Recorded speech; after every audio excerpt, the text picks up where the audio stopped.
यहाँ पधारे और इस कार्यक्रम की शोभा बढ़ाने के लिए और उसको समृद्ध करने के लिए, इस विमर्श को समृद्ध करने के लिए आप यहाँ पधारे हैं। आपका बहुत बहुत स्वागत है। जिस पुस्तक पर आज विमर्श आयोजित हो रहा है, ये ऐसी सृजनात्मक गतिविधियां जो प्रैक्टिकल रूप में हम लोग देख रहे हैं, इन्हीं सबका उल्लेख उसमें किया गया है। यानी उसमें जो कुछ लिखा गया है वो केवल लिखने के लिए नहीं लिखा गया है, पहले वो परीक्षित किया गया है, पहले उसका परीक्षण किया गया है और बाकी जगह पर उसको लागू करने के लिए एक पुस्तक के रूप में उसका प्रस्तुतिकरण किया गया है, जिस पर आज बहुत ही उच्च स्तरीय विमर्श होने वाला है।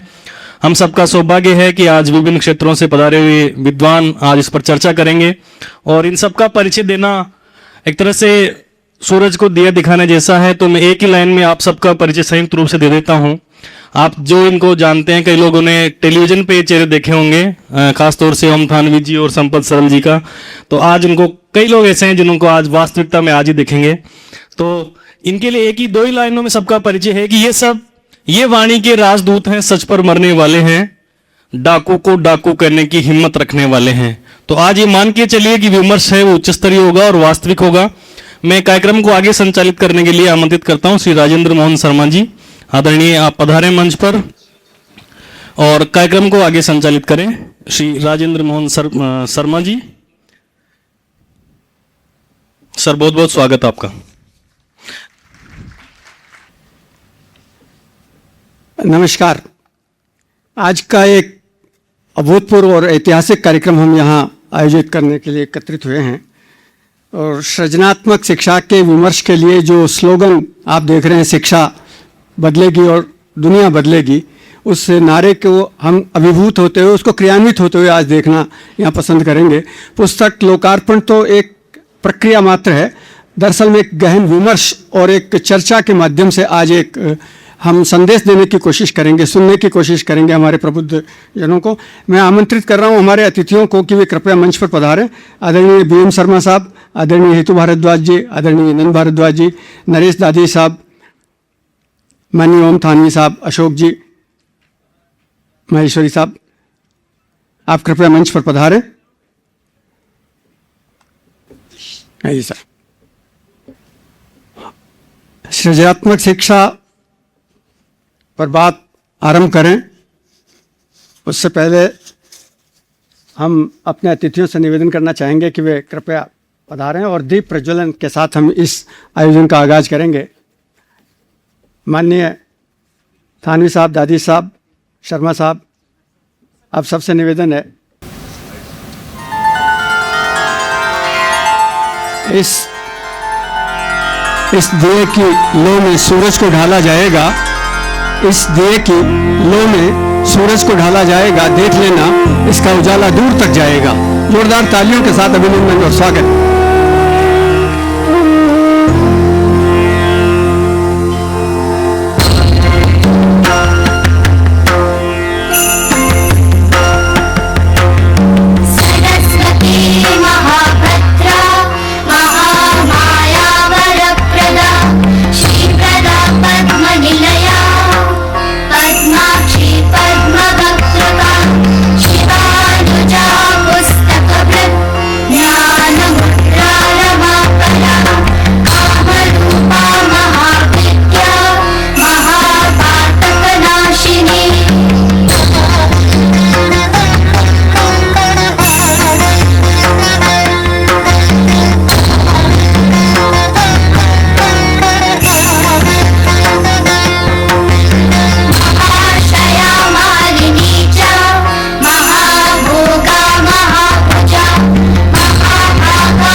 मित्रों, आज जिस पुस्तक का लोकार्पण और विमर्श जिस पर हो रहा है, उसके लेखक आदरणीय डॉक्टर राघव प्रकाश और सविता पाईवाल मैडम, डॉक्टर सविता पाईवाल, आप दोनों उसके रचनाकार हैं, लेखक हैं।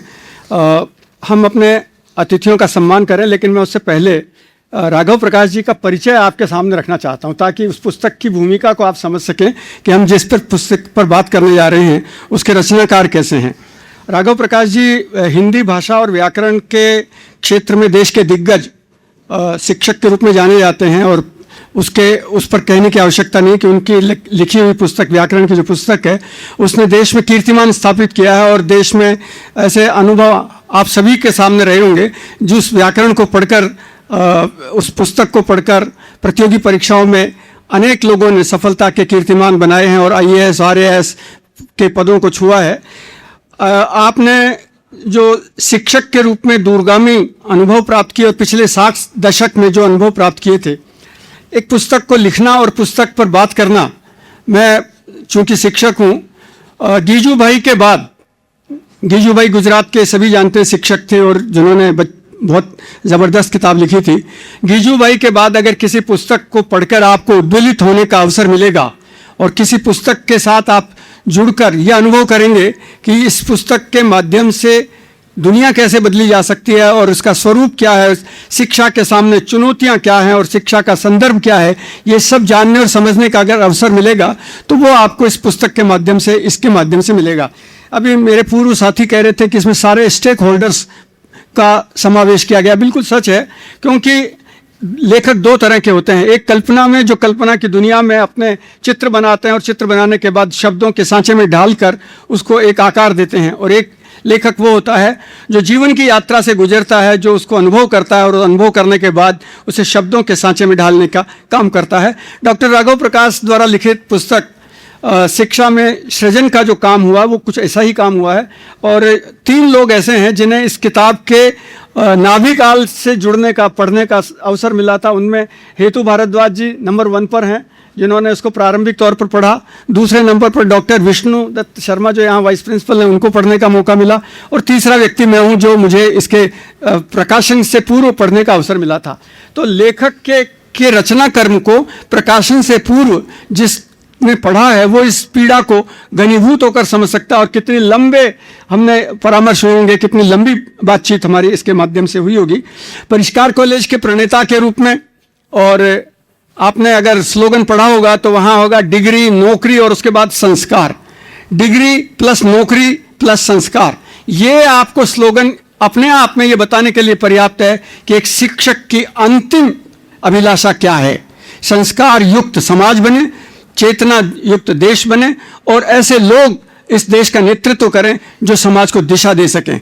तो मैं जोरदार तालियों के साथ अभिनंदन के लिए आग्रह करूंगा आपसे कि आप डॉक्टर राघव प्रकाश जी का और सविता पालीवाल जी का, तालियां जरा जोर से बजनी चाहिए।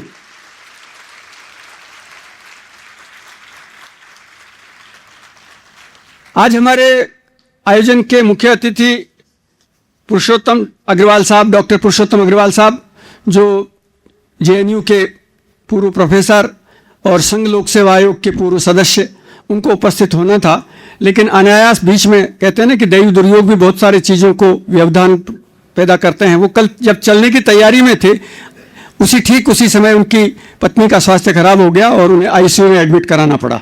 तो वो वहाँ उनकी देखभाल में रहे, लेकिन ये उनकी सदाशयता है कि उन्होंने ये स्वीकार किया है कि वो हमको ऑनलाइन एड्रेस करेंगे और हमने व्यवस्था उसकी की हुई है। तो जब उनका समय अवसर आएगा तब हम उनको आमंत्रित करेंगे। उनके परिचय के साथ और उनके बारे में बात मैं उस समय करूंगा जब उनको हम आमंत्रित करेंगे।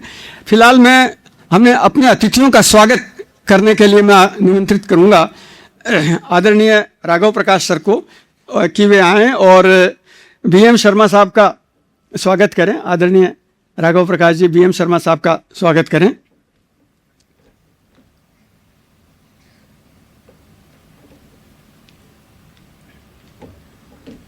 BM शर्मा साहब, सविता पालीवाल मैम से भी निवेदन है कि आप भी स्वागत में शामिल हों।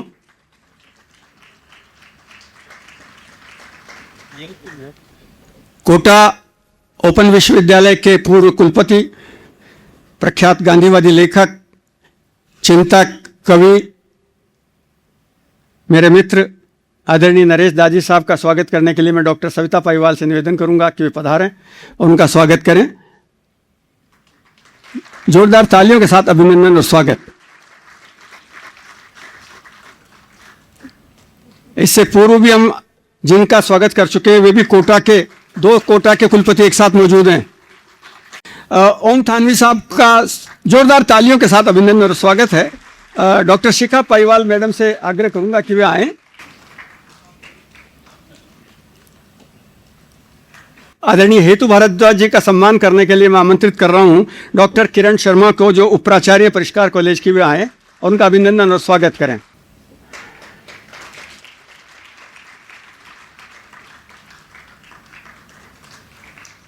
नंद भारद्वाज साहब का सम्मान करने के लिए मैं निवेदन करूंगा आलोक चतुर्वेदी जी को।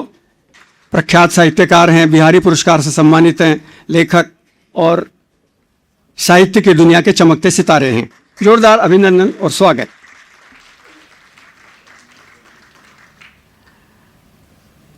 पीएल शर्मा साहब आए। अशोक माहेश्वरी साहब का सम्मान करने के लिए अशोक माहेश्वरी साहब राजकमल देश के सबसे प्रतिष्ठित प्रकाशन हिंदी जगत। माननीय अशोक माहेश्वरी जी पधारें और अपनी पुस्तक के बारे में उल्लेख करें। उससे पूर्व निवेदन करूंगा आदरणीय राजेंद्र मोहन शर्मा जी का स्वागत सम्मान करने के लिए डॉक्टर वाई के शर्मा सर आप पधारें मंच पर। जैसा इन्होंने कहा कि प्रकाशन से पूर्व सर का काफी सहयोग रहा इसको जो पूर्ण रूप देने में और इसको अद्वितीय रूप देने में। आदरणीय और प्रिय मित्रों, आप सभी को मेरा सादर नमस्कार। राघव जी अध्यापक हैं।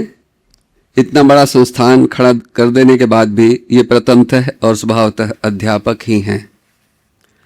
इनसे पहली मुलाकात में ही लगा कि मिलते रहना चाहिए।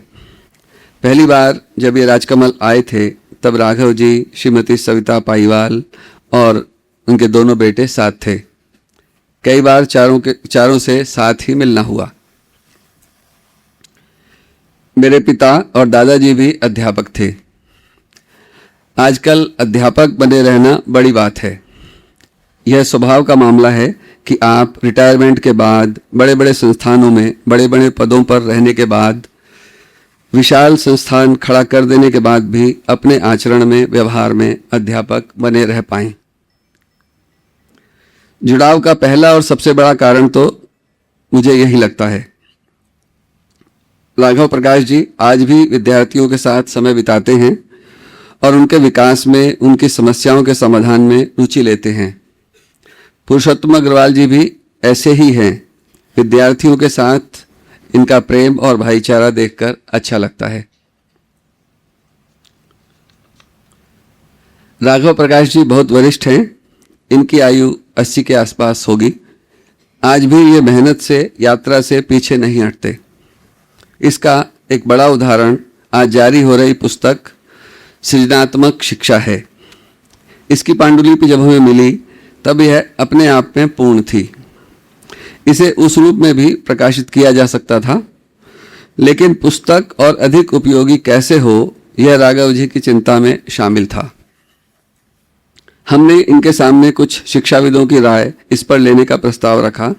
इन्होंने सहज भाव से उसे स्वीकार किया। अभी बताया कि कृष्ण कुमार जी भी उसमें थे। प्राप्त सुझावों पर काम किया, कुछ नए अध्याय भी जुड़े। मैं जानता हूँ यह बहुत मेहनत का काम था।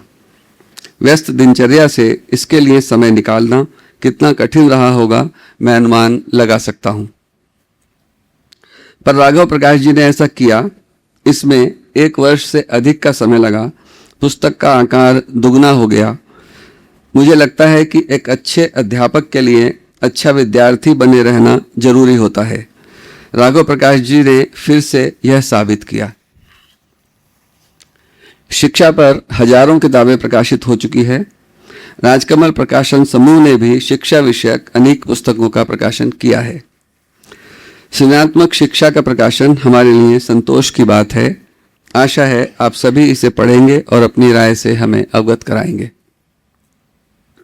आज इस महत्वपूर्ण घड़ी में मैं एक और अच्छी खबर साझा करने का लोभ संवरण नहीं कर पा रहा हूं।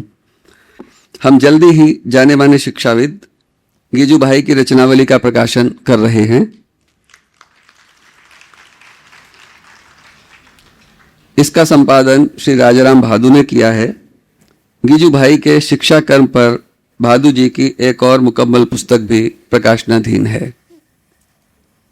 मैं श्री राघव प्रकाश जी और सविता पालीवाल को आज लोकार्पित हो रही पुस्तक सृजनात्मक शिक्षा के लोकार्पण के अवसर पर अपनी शुभकामनाएं देता हूं और आप सभी को सादर नमस्कार करता हूं। धन्यवाद। जो आदमी जितने बड़े संस्थान का मालिक होता है वो आदमी उतना विनम्र भी होता है, उतना शालीन भी होता है।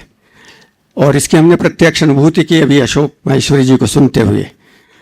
उनके द्वारा बहुत शालीनता के साथ और बहुत समग्रता के साथ और बहुत संक्षेप में अपनी बात रखते हुए भी गागर में सागर भरने का प्रयास किया गया। और एक अच्छी किताब के प्रकाशन का उन्हें संतोष भी है, ये गर्व की बात है, ये आनंद की बात है। वरना आमतौर पर प्रकाशक लेखकों पर, कहना नहीं चाहिए, लेखकों पर एहसान जताते हैं कि हमने आपकी किताब छाप दी तो ये बड़ा काम कर दिया हमने। लेकिन यहाँ ये अच्छा है। और हिंदी जगत में खासतौर पर अच्छी किताबों के प्रकाशन के पर संतोष व्यक्त करना, उसका आनंद लेना, ये हमारे लिए गर्व की बात है। मैं दर्शकों श्रोताओं को भी ये भी निवेदन करना चाहता हूँ कि बाहर काउंटर लगा हुआ है जहाँ पर आपकी पुस्तक उपलब्ध हैं। राजकमल प्रकाशन की पुस्तकें और डॉक्टर राघव प्रकाश जी की किताब भी वहाँ उपलब्ध है। जो लेना चाहें वो पुस्तक ले सकते हैं वहाँ। इस किताब को आप तक संक्षेप में पहुँचाने का काम भी हमने किया है। उसका एक मिनीचर, इसका जो सार संक्षेप है वो भी आपको हमने उपलब्ध करवाया है, ताकि कम से कम आप कुछ चीज़ें इसके बारे में समझ सकें और आप महसूस कर सकें कि डॉक्टर राघव प्रकाश और सविता पालीवाल मैडम ने मिलकर क्या रचा है और उसकी मूल अवधारणा क्या है। हम अपने इस कार्यक्रम को आगे बढ़ाते हुए मैं उस व्यक्ति को आमंत्रित करना चाहता हूं जिसने इस प्रसव वेदना को झेला है।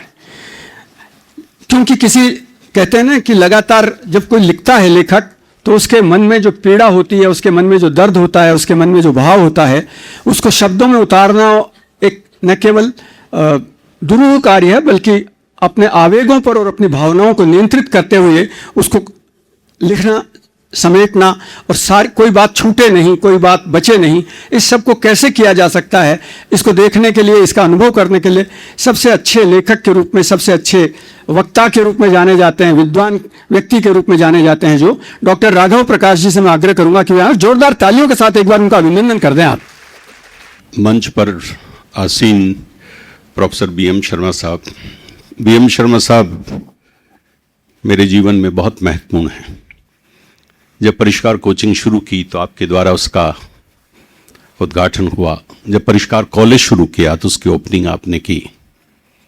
और आज इस महत्वपूर्ण पुस्तक पर चर्चा करने के लिए आप अध्यक्ष के रूप में विराजमान है। मैं उनके प्रति बहुत आभार व्यक्त करता हूं।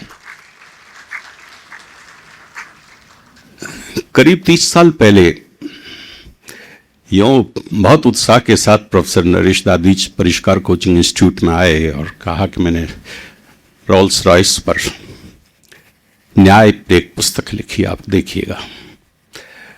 वो बहुत प्यारी किताब थी और नरेश दादी जी का ये सोच कि आप इस दुनिया के अन्याय के विरुद्ध न्याय की पुस्तक पर आप काम कर रहे हैं, तब से मेरा परिचय हुआ। और उसके बाद अनेक अवसरों पर परिष्कार कॉलेज में भी आप आते रहे हैं। मैं प्रोफेसर नरेश दादी जी का मेरी ओर से व्यक्तिशः आप इस कार्यक्रम में स्वागत करता हूं। श्री ओम थानवी जी जब इतवारी पत्रिका शुरू ही कर रहे थे 45 वर्ष पहले लगभग, तब हम लोग साहित्यिक गोष्ठियों में साथ साथ विचार विमर्श करते थे। तब से मेरा संपर्क है। फिर ओम जी बाहर चले गए और फिर दोबारा जब जयपुर आए तब हम फिर मिले। लेकिन उसी जिंदा दिली के साथ ओम जी ने मुझसे जुड़ाव रखा और इस किताब को पढ़ने में भी उन्होंने बहुत उत्साह दिखाया। मैं उनका भी यहाँ पर आज इस उपस्थिति में हूँ। ये बड़ा सौभाग्य है कि 3 वाइस चांसलर्स आज मंच पर हैं। लेकिन वाइस चांसलरों के भी वाइस चांसलर प्रोफेसर हेतु भारद्वाज जो मेरे बड़े भाई के रूप में हैं और जिन्होंने कॉलेज एजुकेशन में और ख़ासतौर से राजस्थान के साहित्य में और पूरे भारत के हिंदी साहित्य में जो वाइब्रेशंस पैदा की हैं और अभी भी हम में से सबसे वरिष्ठतम हैं, वो यहाँ मंच पर ये बराबर प्रोत्साहित करते रहे। और इस किताब को जब मेरे सामने ये संकट आया कि इस किताब में क्या कुछ जोड़ना घटाना है, तब आपने उसको मदद की और उसके 3 भाग की बजाय 4 भाग करने का सुझाव आपने दिया। तो हेतु भारद्वाज जी का भी मैं यहाँ पर स्वागत करता हूँ।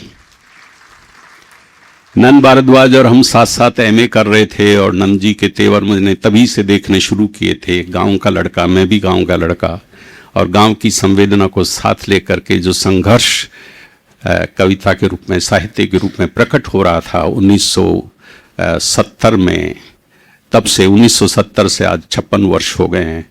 इसके बाद ये भी दूसरी दिशा में चले गए, हम भी इधर रह गए और फिर बाद में जुड़े और फिर मिले हम। तो मैं ऐसे पुराने साथी श्री नंद भारद्वाज का भी स्वागत करता हूँ। अशोक माहेश्वरी जी ने यहाँ पर ये सब बताया, अभी बहुत इंटीमेटली, बहुत प्यारे ढंग से, आत्मीय ढंग से जो बात कही है, वह एक बहुत सहज भाव का एक बड़ा आदमी बात कर सकता है। इन्होंने ग्रेस रखा, इन्होंने इज्जत दी हमको किताब को, वरना तो कई बार एक बड़ा प्रकाशक, एक अपरिचित, मैं अपरिचित था आपके लिए, एक अपरिचित लेखक को कैसे समादृत करे, लेकिन इन्होंने ग्रेस रखा। वो ग्रेस इनके पास है, वो इनकी अमूल्य निधि है। तो उस ग्रेस की वजह से ये आपके पास राजकमल है। ऐसे नहीं हो जाता कोई राजकमल का संचालक है। इसलिए मैं आपका भी यहाँ पर बहुत स्वागत करता हूँ।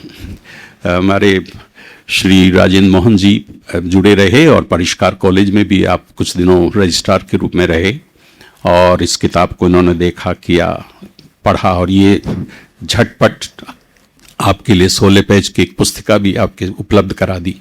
मैं इनका भी बहुत आभारी हूँ। मित्रों, मेरे सामने बहुत प्यारे प्यारे लोग हैं। प्रोफेसर अश्विनी कुमार, अंतर्राष्ट्रीय स्तर के ख्याति प्राप्त विद्वान, अंतर्राष्ट्रीय स्तर के। उनकी श्रीमती जी, प्रोफेसर अग्रवाल साहब, डीपी अग्रवाल साहब, प्रोफेसर डॉक्टर गोविंद शंकर शर्मा जी, मेरे बहुत ही प्यारे विद्यार्थियों में से बहुत इज्जत जिनको मैं देता हूँ, श्री जगरूप सिंह यादव, जो पूर्व जयपुर कलेक्टर भी रहे और एक कॉलेज में हमको कुछ समय साथ साथ जीने का अवसर मिला। आप हमारे सामने यहाँ पर है। अलंकार कॉलेज के डायरेक्टर मेरे मित्र देवस्वरूप जी यहाँ पर है। इस समय कवियों में रीढ़ की हड्डी की तरह अपने व्यंग को मजबूती के साथ प्रस्तुत करने वाले संपत सरल जी हमारे बीच में हैं यहाँ पर। पत्रकारिता को बहुत निष्ठा के साथ जिन्होंने रहा, श्री राजेंद्र बोड़ा हमारे बीच में हैं। हमारे प्रगतिशील लेखक संघ के इतने साथी हैं यहाँ पर प्रगतिशील लेखक संघ के अलावा जनवादी लेखक संघ के, महिला लेखक संघ के अनेक साथी यहाँ पर हैं। यहाँ पर स्कूल और कॉलेजेज उनके प्रिंसिपल प्रोफेसर एमएन शर्मा साहब यहाँ बैठे हुए हैं। स्कूल्स के डायरेक्टर्स यहाँ पर उपस्थित हैं, प्यारे विद्यार्थी यहाँ पर हैं और दूसरे लोग भी यहाँ पर हैं। मैं या फारूक साहब जिन्होंने इस किताब के बारे में बात की, फारूक अफरीदी जी, और वो बहुत उत्तेजना के साथ कहा कि इस पे बहुत बड़ा काम होना चाहिए, वो हमारे बीच में उपस्थित हैं। अशोक राही जी जो स्वयं में अपने आप में कलाकार हैं और बराबर साथ रहते हैं और जुड़े रहते हैं, या सत्यदेव जी बारट जो हमारे साथ पढ़े आज यहाँ पर। आप देखिए कितने यहाँ पर लोग हैं, किस किस प्यार से हमारे बीच में। प्रोफेसर फिजिक्स के प्रोफेसर आर के सिंगल साहब, यूनिवर्सिटी के बहुत से प्रोफेसर्स हैं जो हमारे परिष्कार कॉलेज से जुड़े हुए हैं, बोर्ड ऑफ स्टडीज से जुड़े हुए हैं। संधान जिस पे मैंने काम किया, उस संधान में काम करने वाले साथी अनिल बोरदिया जी के साथ मैंने 6 साल काम किया न्यू एजुकेशन पॉलिसी को एग्जीक्यूट करने में, प्राइमरी एजुकेशन को क्वालिटी देने में। वो बहुत मेरे लिए ज़िंदगी के सीखने का अवसर, मेरे और सविता के लिए, दोनों के लिए अवसर था। तो ये सब आप लोग यहाँ पे, इसके अलावा और बहुत लोग हैं। मैं समय की सीमा को समझते हुए लेकिन मैं ये उल्लेख करना मेरा धर्म है कि आज इस पर चर्चा करने के लिए कैसे है। मित्रों, मैं इस पे ज़्यादा समय नहीं लूँगा अब, क्योंकि यहाँ पर बहुत लोग इस किताब पर बात करने वाले हैं। मैं तो ये बात कहना चाहता हूँ कि किताब क्यों लिखी। ये किताब शिक्षा पर बिल्कुल नहीं है, ये किताब जिंदगी पर है।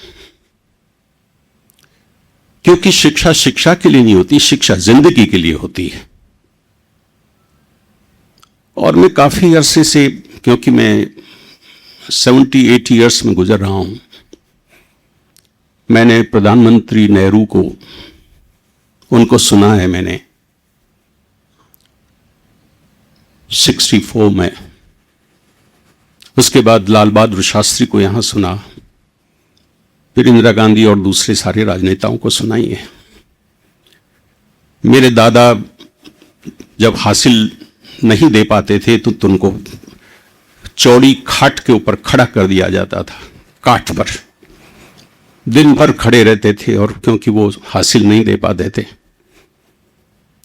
उस दादा की, कर्ज में डूबे हुए दादा की मैं औलाद हूं। मेरे पिता अहमदाबाद में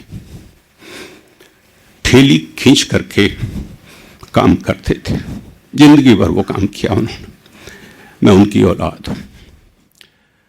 इसलिए जब कभी मैं रामनिवास बाग में मानसिंह की मूर्ति को देखता हूं तो मैं देखता हूं किसी मानसिंह के राज में मेरे दादा को काट पर चढ़ाया गया था। तो राजनीति का सोच गरीबी से गुजरने के कारण, खेती करने के कारण, स्वयं खेती करने के कारण मैं काफी राजनीतिक हूं। इसलिए मैंने इसको राजनीतिक दृष्टि से भी इस पुस्तक को लिखा है। आर्थिक दृष्टि गरीबी को भोगा है, इसलिए अर्थ, रुपया एक गरीबी का आदमी के साथ में कैसे जुड़ता है, उस जीवन को मैंने जिया है, गरीबी को। इसलिए एक गरीबी इसके भीतर खड़ी है। और मेरा ये निष्कर्ष यह है, आप लोगों को यहां पर बहुत प्रबुद्ध लोग हैं, मंच पर बैठे हुए हैं, आप भी लोग हैं, हमारा दरअसल ये एक मोह हो गया है कि कोई अच्छी राजनीति चुनो, अच्छी सरकार चुनो और वो आपकी जिंदगी को बदलेगी। ये भ्रम हमने पाला है, और ये भ्रम स्वाभाविक रूप से ऐसे पल गया कि पिछले 200 वर्षों में हमने साम्राज्यवाद के खिलाफ और राजाओं के खिलाफ जो लड़ाई लड़ी और हमने लोकतंत्र प्राप्त कर लिया, तो हमने ये सोच लिया कि हां, राजनीति को बदला जा सकता है और एक अच्छी राजनीति लाई जा सकती है। और इसलिए राजनीति के प्रति हमारी निष्ठा बढ़ गई। राजनीति से हम उम्मीद करने लग गए कि राजनीति हमारे समाज का, हमारे देश का और हमारी दुनिया का उद्धार कर सकती है। मेरा इस निष्कर्ष है इस पुस्तक में कि राजनीति ने कभी जनता का उद्धार करने का संकल्प लिया भी नहीं, सोचा भी नहीं। इसलिए किसी देश की जागरूक जनता को यह भ्रम नहीं पालना चाहिए कि राजनीति उसकी समस्याओं का समाधान करेगी। यह पहला निष्कर्ष है। दूसरा है कि बहुत धनी लोग बड़े बड़े व्यापार करते हैं, बड़े उद्योग धंधे स्थापित करते हैं, बहुत लोगों को रोजगार देते हैं, और उनसे ये उम्मीद पाल लेते हैं कि इन धनी लोगों के द्वारा समाज का आर्थिक विकास होगा और ये गरीब लोगों की आर्थिक समस्याओं का समाधान करेंगे। मैंने ये सोच लिया कि ये भ्रम नहीं पालना चाहिए। इसलिए दुनिया किसी अच्छी राजनीति से, किसी अच्छी उन्हीं की डेमोक्रेसी को आदर्श बना करके हमने भारतीय जिंदगी को आगे बढ़ाया है। मैं इस पुस्तक के माध्यम से यह कहना चाहता हूं कि नहीं, आपका राजनीति से मोह भंग हो जाना चाहिए। आपका संपन्न लोगों के द्वारा गरीब लोगों का आर्थिक विकास हो सकेगा, इससे मोह भंग हो जाना चाहिए। आप अमेरिका और यूरोप के पीछे जाकर के वहां की जीवन पद्धति को अपनाकर कहीं बहुत अधिक सुखी संपन्न हो जाएंगे, ये मोह भंग हो जाना चाहिए। तो फिर विकल्प क्या है? विकल्प है एक अच्छी शिक्षा। अच्छी शिक्षा की दो चीजें हैं। नंबर 1, अच्छी शिक्षा राजनीति से मुक्त होनी चाहिए, उसकी पहली शर्त है। और जब हमारे गुरुकुल राजनीति से मुक्त है तब वो दुनिया का उत्कृष्ट सोच विकसित कर सके।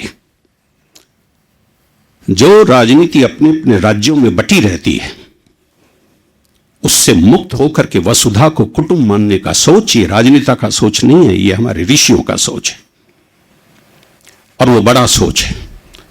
तो राजनीति से मुक्त होकर के मनुष्य कितना बड़ा सोच सकता है, राजनीति के साथ जुड़ करके मनुष्य कितना छोटा हो सकता है, इस बात को समझने की जरूरत है। तो दुनिया के लिए अगर बड़ा सोच दिया जा सकता है तो केवल शिक्षा के क्षेत्र में दिया जा सकता है। दूसरी बात यह है कि शिक्षा वह चीज है जिससे हर बच्चा गुजरता है पूरी दुनिया का। इसलिए अगर आप इस दुनिया में परिवर्तन लाना चाहते हो तो ये परिवर्तन उस हर बच्चे के साथ शुरू होना चाहिए जो 4-5 वर्ष से 6-7 वर्ष से, और 7-8 वर्ष के बच्चे का 85% माइंड डेवलप हो जाता है। इसलिए उस दौरान परिवार, विद्यालय और दूसरा परिवेश मिलकर के एक बच्चे को कैसे तैयार करे कि वो एक मजबूत, विवेक संपन्न नागरिक बन सके। और अगर ऐसा वो नागरिक बन सकेगा तब ये युद्धों की विभीषिका, ये राजनेताओं के द्वारा बेवकूफ बनाने के चक्र, ये धर्म के गुरुडम जिनमें मनुष्य अपने मूलभूत चीजों को भूल करके और कहीं भरम जाता है, इससे वो मुक्त हो सकेगा। इसलिए इस किताब को मैंने नाम सृजनात्मक शिक्षा है, लेकिन सृजनात्मकता का मतलब है कि हर बच्चे में वो क्रिएटिविटी विद्यमान है नया करने की। मनुष्य होमो सेपियंस सेपियंस इसलिए अधिक बुद्धिमान मनुष्य है ही इसलिए क्योंकि उसने और दूसरे जानवरों की तुलना में अपनी समस्याओं को खुद अपने स्तर पर समाधान करने का प्रयत्न किया है। इसलिए वो गाय, भैंस और बंदर से आगे निकला है। यही सही शिक्षा है कि उस मनुष्य की उस ताकत को जो लाखों वर्षों के डेवलपमेंट के कारण उसने 6 अरब न्यूरॉन्स के रूप में अपने दिमाग में विकसित किया है, उस मस्तिष्क को नया नया सोचने के लिए तैयार किया जाए। इसलिए क्रिएटिव एजुकेशन की जरूरत है। सबसे ज्यादा जो जाति पूरी दुनिया में हुई है वो बच्चे के साथ हुई है। बच्चा जिस तरीके से छोटा बच्चा होता है और वो कितनी सृजनात्मकता की संभावनाओं को लिए हुए होता है, लेकिन सबसे ज्यादा पेरेंट के द्वारा और टीचर के द्वारा उस पर जो जाति होती है, तो नए सवालों को खोलना, नई समस्याओं का समाधान करने की उसकी जो क्षमता है, उसकी प्रवृत्ति है, वही कुचल जाती है, नष्ट हो जाती है। हमें उसको बचाना है। अगर हमारे बच्चे की क्रिएटिविटी को बचा सकेंगे और हम इसके द्वारा हर बच्चे को दुनिया को नया बनाने का सोच दे सकेंगे, तो फिर हम नई राजनीति दे सकेंगे दुनिया को, हम नई अर्थनीति दे सकेंगे, हम नई संस्कृति दे सकेंगे। इसलिए शिक्षकों की जिम्मेदारी है ये शिक्षालयों की जिम्मेदारी है कि वे इस बिगड़ती हुई जो सूरत है दुनिया की, आज की जो विभीषिका आप देख रहे हो, क्या सूरत है, क्या देखा है आपने पिछले 3 वर्षों में? ये तो अभी आप हमारे सामने है। क्या जो खंडर आपने देखे हैं, रोज खंडर हो रहे हैं, इसे मनुष्य कहते हैं और वो हमारे आदर्श हो सकते हैं? और उस राजनीति को, ये जो राजनीति देख रहे हैं आप, ये राजनीति हमारा आदर्श हो सकती है? इस राजनीति के से मुक्त हो जाएं हम और हमारे बच्चों को अच्छी शिक्षा देने का संकल्प लें। निश्चित रूप से हम न केवल इस देश में बल्कि पूरी दुनिया में एक नई दुनिया दे सकेंगे। इसी मकसद को लेकर के पुस्तक लिखने की कोशिश की। आशा है इस पर हमारे और जितने लोग हैं वो इस दृष्टि से अपने अपने विचार व्यक्त करेंगे। आप इतना समय निकाल करके आज यहाँ आए, मैं फिर से आपके प्रति कृतज्ञता व्यक्त करता हूँ।